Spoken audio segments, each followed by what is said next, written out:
कोणी जीवनात गोरगरीब जनतेची सेवा करण्यात मग्न असते, तर कोणी आपल्या स्वार्थासाठी जीवन जगत असतो. परंतु रोशन स्टोन क्रशरचे संचालक कंत्राटदार अब्दुल हमीद भाई यांनी मात्र कोरोनाच्या कार्यकाळात कुर्रा तिवसा परिसरात गोरगरिबांना जवळपास 75 क्विंटल धान्याचे वाटप केले. तर आता चांदूर रेल्वे शहरातील तहसील कार्यालय व पोलीस स्टेशनमध्ये ऑटोमॅटिक हँड सॅनिटायझर मशीन भेट देऊन सेवाभावी वृत्तीचा परिचय दिला.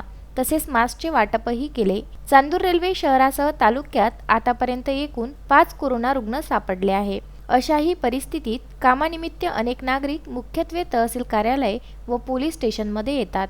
कोरोनाचा प्रसार होत असताना प्रतिबंधात्मक उपाय म्हणून हात स्वच्छ करणे गरजेचे आहे. याच बाबीची दखल घेऊन रोशन स्टोन क्रशरचे संचालक हमीद भाई यांनी चांदूर रेल्वे येथील तहसील कार्यालय व पोलीस स्टेशनमध्ये हँड सॅनिटायझर मशीन भेट दिली. तसेच मास्कचे सुद्धा वाटप केले. हीच मशीन तिवसा येथे सुद्धा दोन्ही कार्यालयात भेट देण्यात आली.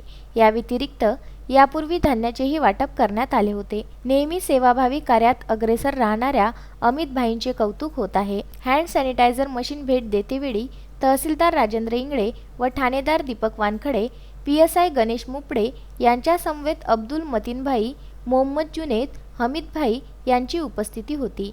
Bandu Athawale, Vidarbha news, Chandur railway.